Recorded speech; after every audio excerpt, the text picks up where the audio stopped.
Arī 65-nieki ņēma dalību sacensību atklāšanā un tāpat ieņēma arī kvalifikācijā izcīnītās vietas pie starta barjeras. Drudzis mājoja visos no braucējiem slēgtajā parkā, bet, kad laiks bija pienācis šķērsot krītošo barjeru, viss bija garām un sacīks varēja sākties. Pateicoties lielajiem organizatoru pūliņiem, laiks bija vienkārši lielisks, bet tikai ne braucējiem. Putekļu mākoņi, kurus radīja sportistu braucamie, dažbrīd sacēlās tik lieli, ka bija grūti pat saskatīt trases robežas. Lielākā un interesantākā intriga izvērsās starp braucējiem ar starta numuriem 2, 3 un 4, zem kuriem varēja atpazīt attiecīgi Zigmundu Steinbergu, Aigaru Meļņikovu un Gundaru Gaušu. Tieši šie vīri bija lielākās un interesantākās intrigas kaldinātāji. Pirmā trīnieka vietas visā brauciena garumā izbaudīja visi, bet par matu tiesu labāks un veiksmīgāks pirmajā braucienā izrādījās kluba Viseo braucējs ar 2. numuru Zigmunds Steinbergs. Arī šīs klases nav izņēmums, kurā gadās kāda ķibele. Pēc veiktajām minūtēm un pāris apļiem pirmais tiesneša rūtainā karādziņš šķērsoja Zigmunds. Pēc neilga laika aiz viņa finišā iebrauca Aigars Meļņikovs un Gundars Gaušs. Šajā braucienā par 4. vietas ieguvēju tika atzīts rietumkrasta braucējs ar 53. numuru Ando Onuško. Pēc atelpas brīža, kur aizpildīja citu klašu braucēju, 65-nieki ieņēma starta vietas atkārtot un bija gatavi traukties cīņā katru brīdi. Bet katru brīdi viņiem gaidīt nenācās, jo pietika ar krītošo barjeru. Atkal par intrigu bija parūpējušies pirmā brauciena trio. Arī šoreiz zēni brauciena laikā mainījās ar savām vietām itin bieži, bet pateicoties vairākiem kritieniem, kuri piemeklēja pirmā brauciena 20 punktu ieguvēju Zigmundu Steinbergu, par šīs cīņas izturīgāko tika atzīts Aigars Meļņikovs, bet Zigmunds ieņēma Aigara pirmā brauciena vietu, kas arī liedz viņam kopvērtējumā stāties visaugstāk no zemes. Savukārt Gundars Gaušs un Ando Onuško bija uzticīgi iesāktajam un arī kopvērtējumā sadalīja attiecīgi 3. un 4. vietu. Aigar, šajā braucienā tā kā izdevās visas vietas izbaudīt, bija brīdi 3., pat tad 2. un beigās 1. Kā tev izdevās? Nu, 2. braucienā viņi nokrita. Gaušs un Steinbergs nokrita. Un tas to palīdzēja tā kā uz to 1. vietu, tikt, ja? Jā. Bet pats tu it kā bez kritieniem nobrauc, viss ļoti labi, ja? 1. braucienā es nokritu.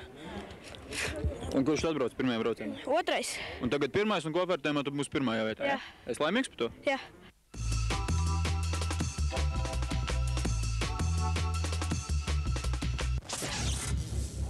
Par šīs dienas sacensību kulmināciju tika uzskatīti nevis čaklo roku braucēji, par kuriem stāstīsim mazliet vēlāk, bet gan jaunie kvadrēsaristi.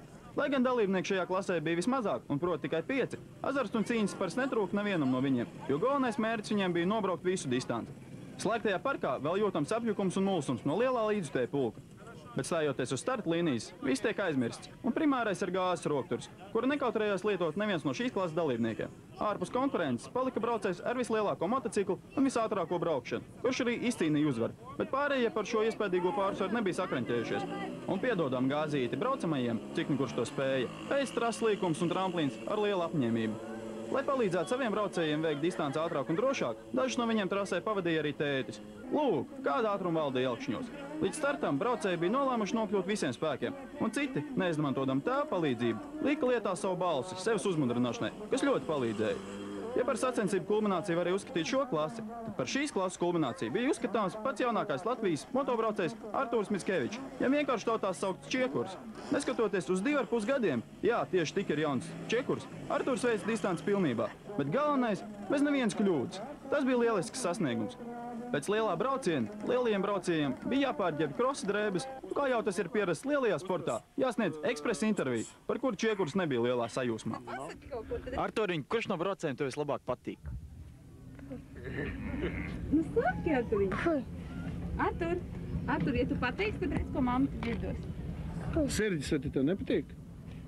Kristers, taču draugs tavs. Ņem konfetīti. Nē, viņš nav runājams. Un pasaka.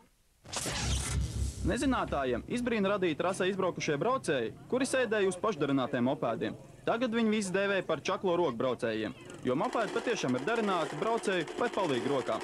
Nesenā pagātnē savu meistarību šajā mopēdu klasē tikai ar citu nosaukumu kaldināja daudz pazīstamu Open klases braucēji, bet šodien čaklās rokas cīnījās Elkšņu trasē un rādīja, ko nu kurais bija sameistarojuši. Vislabākais braucējs ar labāko motociklu bija Edgars Eriņš, kuru trasē varēja atpazīt ar numuru 7. Viņš arī bija galvenais uzvaras kaldinātājs un pārliecinoši veicot trasi kā pirmais, arī finišēja zem numuru 1. Līdzās nopietnējiem mopēdu pašdarinājumiem līdzdalību ņēma arī mazais sportists ar 50 kubikcentimetru motociklu Emīls Karo ar 9. starta numuru. Īpaši liela cīņa starp braucējiem pirmajā braucienā neizvērsās, jo apļu gaitā visi bija izratojušies pa trasi. Lielisks un neapturams bija jau pieminētais Edgars Seriņš, kurš arī izcīnīja pirmo vietu pirmajā braucienā. Otrais finišēja Ēriks Ehenbergs ar 84. numuru, bet trešais Arnis Žagate ar numuru 1. Pēc neilga laika tika kurbulēti braucami atkal, un cīņa sākās no jauna. Braucēji startēja kā jau un kurais. Bet galvenais, ka trase izbrauca visi. Šajā braucienā atkal bez konkurentu cīņas palika iepriekšējā brauciena līderis Edgars Seriņš. Un arī kopvērtējā viņš stājās uz gokpilnā pirmā pakāpiena un saņēmis lielāko tortu. Labāk sniegumu trasē nodemonstrēja pirmā brauciena trešais finiša šķērsotais Arnis Žagate. Un šajā mēģinājumā viņš ierindojās 2. vietā, kas pacēla viņu arī uz kopvērtējumu 2. pakāpiena. Bet 3. vietā palika Ronalds Andersons, kurš kopvērtējumā ierindojās tikai 4. pozīcijā, jo 3. ieņēma 2. un 4. vietas ieguvējs Ēriks Ehenbergs. Pēc čaklo roku braucieniem trase bija tā izdangāta, ka tika aicināti ugunsdzēsēji, lai ievieš korekcijas bojātajās trasēs. Lieli braucēji, lieli upuri.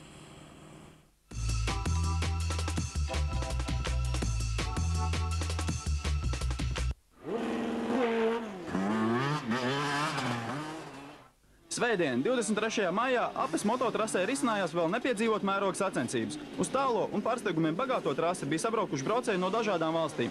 Visus viņus vieno viens mērķis – tikt pieskaits punktiem Eiropas čempionāta kvalifikācijas B, jeb Ziemeļeiropas zonā, kur kopā ar Latvijas braucējiem savu dalību ņem arī Lietuva, Igaunija, Somija, Zviedrija, Dānija, Norvēģija, Krievija un Polija. Pēc pirmā posma, kas risinājās Dānijā, Lauris palūca šīs zemes braucējs Mikels Kaprāni. Arī tālajā Dānijas trasē viņa sīvākais pretinieks bija mūsu labākais Open klases braucējs, 18-gadīgais grobiņietis Lauris Freibergs. 2 braucienu summā Lauris ierindojies augstajā 2. vietā, aiz sevis atstājot vēl vienu Dānijas patriotu ar ķīnisku vārdu – Bo Vangu. Lai kvalificētos čempionāta finālam, braucējiem ir jāveic 8 braucieni, kas risināsies 4 posmos, un tikai 14 ātrākie un izturīgākie ieņems vietas pie fināla starta barjeras.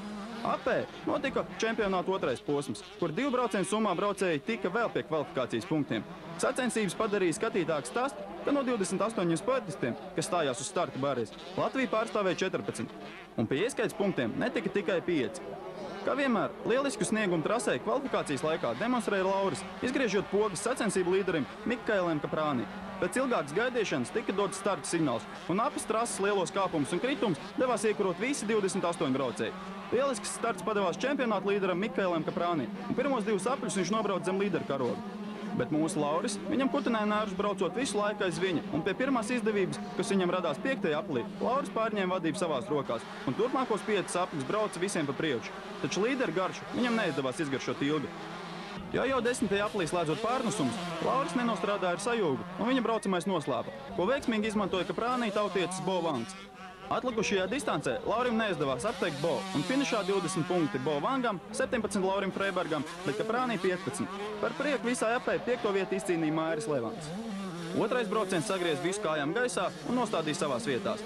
Kārtējies lieliskais starts padevās Mikēlam Kaprānī, un atkal viņam uz pēdām mina mūsu Lauris, taču jau 2. aplī viņi piemeklēja ķibeli. Ar uzstādītu uzdevumu netika galā motocikls, un tam izlūs pakaļējais Zobras, kas liedz pie punktiem tikt arī Laurim. Bet braucienu kā pirmais noslēdz Mikēls Kaprāni. Savukārt viņa tautietis Bo Vangs, kapitulējot zviedram Karlam Karlsonam, ierindojās tikai 3. vietā. Bet zaudēt priekš mūsējiem vēl nav nekās, jo nākamās cīņas ir gaidāms Polijas trasē, kur atkal, cerams, izskanēs Latvijas vārds.